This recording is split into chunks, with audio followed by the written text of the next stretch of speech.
Rockland County leaders are in Albany right now to support legislation that would end religious exemptions to vaccinations. Such exemptions are believed to have played a role in the current outbreak, where more than 200 measles cases have been reported in Rockland County. Let's listen in. And the CDC is telling us, hey, we have got to get a handle on these outbreaks, or the measles will get a foothold and be a permanent problem, with the results being disastrous. The World Health Organization tells us that vaccination hesitancy is one of the greatest threats to public health throughout the world. So we're here today united to say we have to do something in New York. We have to move forward with legislation to be an example for other states to follow, so that we can once and for all eradicate, or again, eradicate once and for all, the measles from New York State and from the United States. So we're here today pushing legislation to remove all non-medical exemptions for children attending school in New York State, and to focus on a robust public awareness campaign to make sure we're educating people about the importance of vaccinations.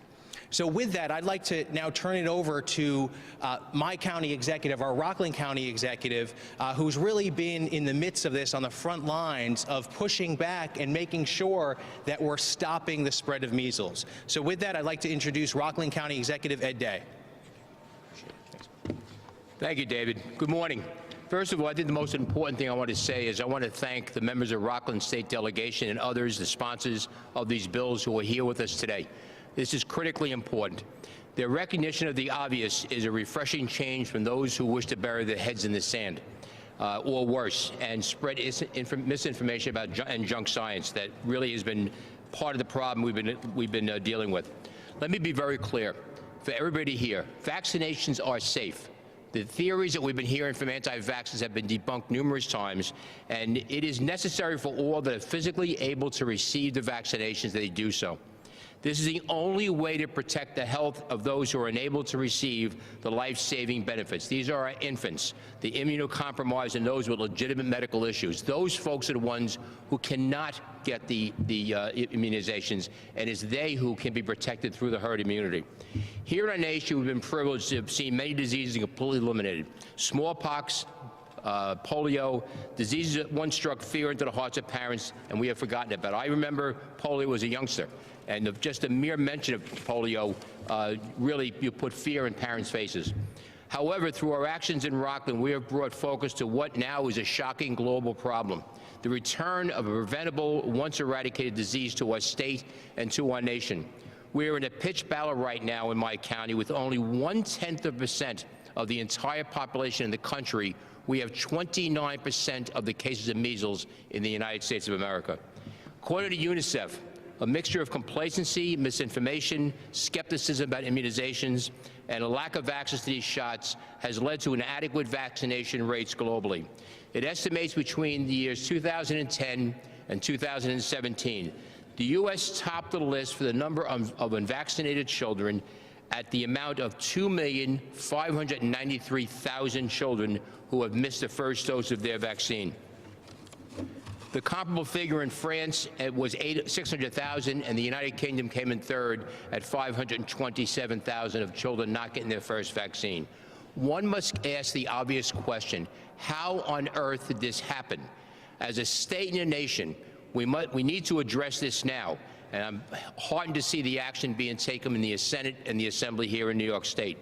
Around our country, our federal government must take action nationally to increase vaccination rates, either through congressional action or presidential executive order. This needs to be done, not tomorrow, not in a week, not in a month, and not in a year. It must be done immediately. The numbers are gaining strength. A few months ago, there was no such conversation about a measles outbreak except in pockets of Rockland County and Washington. Now we have 22 states affected. Immediacy of action is critical. And to do any less is both a disservice to and a betrayal of the people of our country. I want to thank the sponsors again for their action here. It is life-saving and very, very important. Thank you. Next, we're going to hear from our lead sponsor in the Senate on the banning all non-medical exemptions, Senator Brad Hoylman. Thank you, Senator Carlucci. I'm State Senator Brad Hoyland and represent parts of Manhattan. I want to thank my colleague, Senator Carlucci, for his courage and perspective on this incredibly important issue, and to the folks representing Rockland County, thank you for your leadership on this issue. In 2014, when I first picked up this legislation from Assemblymember Dinowitz, who deserves a great deal of credit for all of his efforts, there was an outbreak in California in and around the Disneyland Resort. Well, that outbreak was just more than 100 cases of measles. Here now in New York State, we have over 600 cases of measles. The difference between California and New York is that California very quickly moved to eliminate all non-medical exemptions.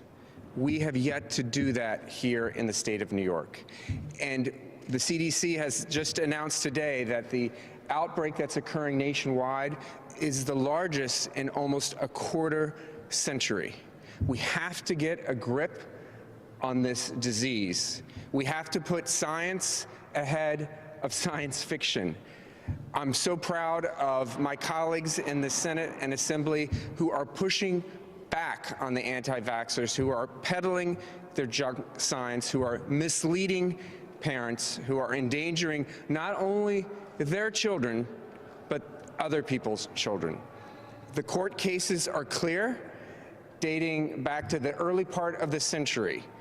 You have a First Amendment right to practice your own religion, but you do not have the right to endanger your children or, worse, other people's children. It's time that we end all non-medical exemptions in the state of New York. And again, thank you to my colleagues for your leadership. Next, we're going to hear from our lead sponsor in the Assembly, Assemblyman Dinowitz. Thank you. I'm Assemblyman Jeffrey Dinowitz. I represent the Northwest Bronx. The world is round. It's not flat. Evolution is a reality. It's not some crazy theory. Climate change is real. It's not fake news.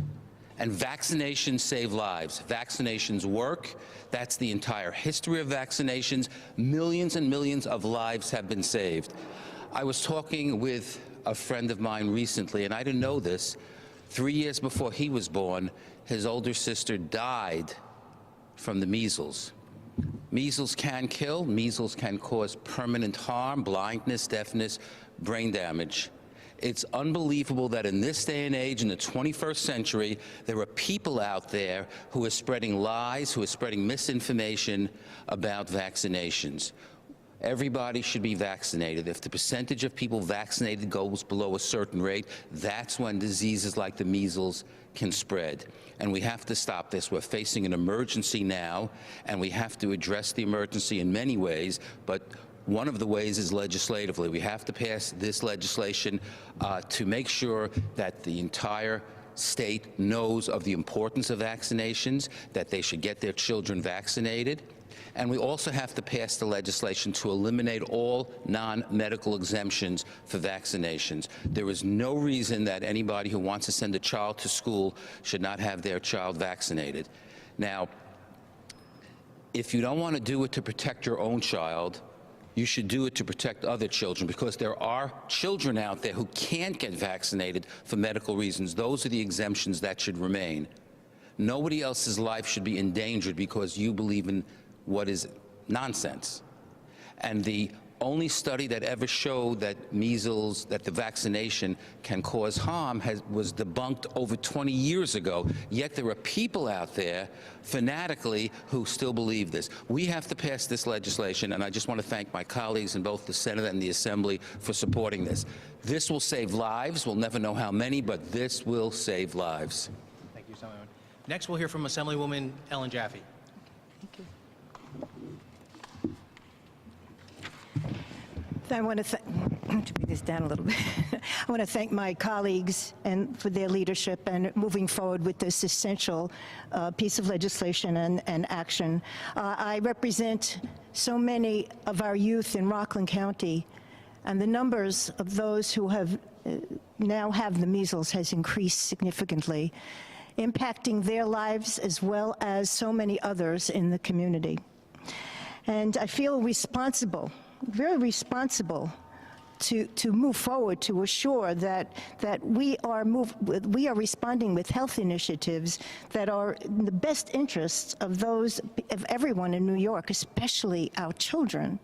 As a former educator, I can tell you how essential it is to assure that our children are protected and are provided the immunization to assure that they can move forward without being negatively impacted by what may happen to them in their health. Immunizations are essential in preventing the outbreak of harmful bacteria and viruses and keeping our community healthy and safe. We have taken great strides as a nation to protect and improve the health of families and communities by eliminating and controlling many life-threatening illnesses. Immunizations has played a critical role in this process, and that's why I support this legislation as we move forward. We must move forward to assure that our children are safe and our families are safe. While I believe in protecting the First Amendment right to freely practice one's religion and in personal choice, an individual's rights must be balanced by the public responsibility to protect the health of the entire population, especially their own children, and the children they socialize with, and even perhaps some pregnant women that they socialize with who may be exposed to measles and other illnesses. It's important that people take this outbreak seriously and get vaccinated to protect those who can't be vaccinated for a variety of health reasons, including if you have cancer, or therefore, you're depending on others to be vaccinated as well rather than being exposed. Those who with compromised immune systems, they are also very endangered. Pregnant women and infants. If you're out there and you haven't been vaccinated and you may have been exposed to measles and you're now exposing infants too young to be vaccinated, that endangers them. They deserve the right to be out in the community without compromising their own health and well-being. I want to thank everybody for coming together to respond to this. It is so important. It is about protecting our children. It is about protecting our families. We cannot step back. We need to continue to move forward. Thank you. Thank you, Senator. Next, we'll hear from Senator James Skoufis. Hey, thanks, David. And thanks to Senator Carlucci and my Senate and Assembly colleagues for really championing this. When I was in school growing up, elementary school, middle school, I grew up on a computer game. We'd go to lab called Oregon Trail. And as you're heading out west, your caravan would sometimes contract all of these diseases, from smallpox to polio, as was mentioned before, to measles. And never in a million years before this outbreak did I think I'd be up here as a state legislator having a press conference with my colleagues talking about a measles outbreak and what to do about it. This is 2019, but yet here we are. Let me be clear. There is not one religious institution, not one single one, that denounces vaccines. So here we have a religious exemption, pretending as if there is some religion out there that has a problem with vaccines. This bill is very simple. Yes, if you've got a medical issue, if you have a poor immune system and you can't receive vaccines, that is one thing. But whether you're Christian, whether you're Jewish, whether you're a Scientologist, none of these religious institutions, none of them have religious texts or dogma that denounce vaccines. Let's, as a state, stop pretending like they do. This is about the safety of our children, and this is about immediacy. County Executive Ed Day mentioned this. This is an immediate crisis because you think it's bad now. In a couple of months, everyone's on summer vacation. Everyone's on summer break. And we're going to have infected children, infected families, traveling all around this state, all around this country, infecting other New Yorkers and Americans. We have to act now. I thank my colleagues. Thank you, Senator. Next, we'll hear from Assemblyman Ken Zabrowski. Thank you, my colleagues. Just hit me if I say something somebody else said already. But it's good to be here with my colleagues to talk about this important issue. For a long time, Some schools and some districts would treat the religious exemption very strictly. I would meet with school district officials, and they would require documentation. But the problem is that others would not. And that's what's kind of gotten us to this epidemic in Rockland County. I want to thank County Executive Day and our health commissioner for being here with us today, and all my colleagues, Senator Carlucci, for putting this on. So now we have an epidemic in Rockland County, and I'll tell you what it means and how it could spread so quickly and why we need to do everything in government to prevent this from continuing and to prevent this from happening in the future. I have a 10-month-old daughter. Now, because of this epidemic, I had to get her an additional shot at 6 months. Now, that's just a booster shot, so who knows whether she's fully immunized now or not, but we're going through what the pediatricians are telling us what to do. She'd have to get another shot at 1, and I think they upped the 4-year one to like a 1.5 years or so. I should look to my health commissioner. But this is how it could spiral out of control so quickly. Right now, my wife and I, we don't know whether or not on a weekend we can bring her shopping. Can we bring her to the mall? Can we bring her to a park? Because nobody knows what the next report is going to say. Every few weeks or every month or so, it's, well, was anyone in this 5 or 6 hour period in this store? And these are well-traveled stores and places in Rockland County. Now, were we there and didn't know, the next day, my daughter would have been at daycare.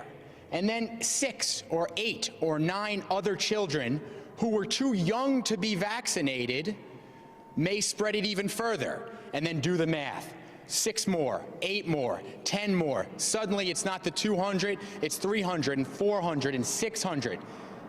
It's just crazy. It's insane. We all know what is happening here in our corner of the state, and it's happening in other parts of the state, and it is incumbent upon us as elected officials to do what's necessary in order to protect society and protect all our children, all people in this state, and that's why I'm supporting this measure. Thank you.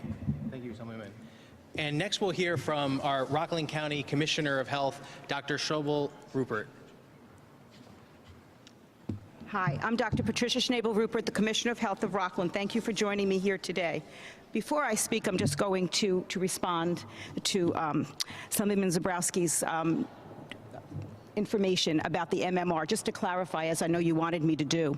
So we're recommending the first MMR if a child is between 6 and 12 months for that child to get that vaccine early.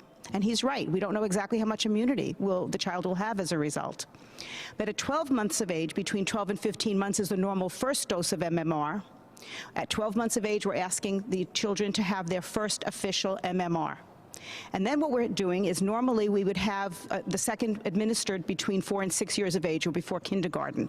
But at this point in time, we are recommending that official second MMR to be given 28 days after the first.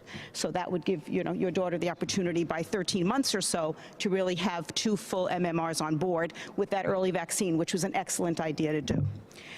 So we're here today because it is World Immunization Week as well as Pediatric Immunization Week. Rockland County is now entering our 8th month of the measles outbreak, the longest current outbreak in the nation. My team at the Rockland County Department of Health has gone above and beyond in our fight to control and contain this outbreak.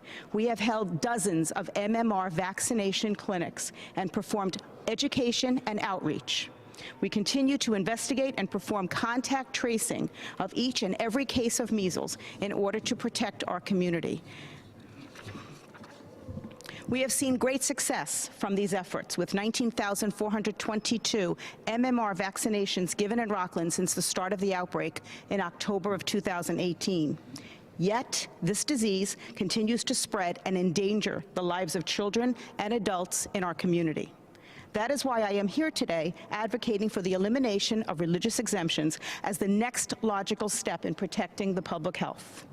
In California, during the 2014-15 school year, only 90.4% of kindergartners in public schools were fully immunized, well below the 95% rate that is needed for measles, for us to have what we call herd immunity or community immunity. Same thing.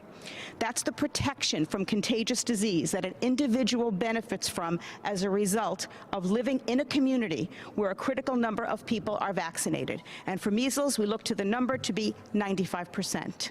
Thankfully, California took action to prevent and prevent further disease and protect the children in their state. They passed the bill, which was signed into law back in 2015. This law eliminated personal belief exemptions, allowing only medical exemptions going forward. This law worked as it was intended. In the 2017-18 school year, 95.1% of kindergartners had all of their immunizations, a 4.7% increase. They all have achieved herd immunity. We can do that here in New York as well. This is exactly the type of action that needs to be taken here. It is a necessary step to protect the health of the public and to protect the health of those who are unable to be immunized. Infants, the immunocompromised, unimmunized pregnant women, and the severely ill. I support the ending of all non-medical exemptions here in New York State, and I urge our lawmakers and the governor to do the same. Thank you. Thank you, Commissioner. And we'd be happy to We've been listening to Rockland County officials speaking in Albany. They are supporting legislation that would end religious exemptions to vaccinations. Such exemptions are believed to have played a role in the current outbreak, where more than 200 measles cases have been reported in Rockland County. We're going to continue to follow this story of the measles outbreak right now. We're taking a quick break. We'll be right back here on CBSN New York.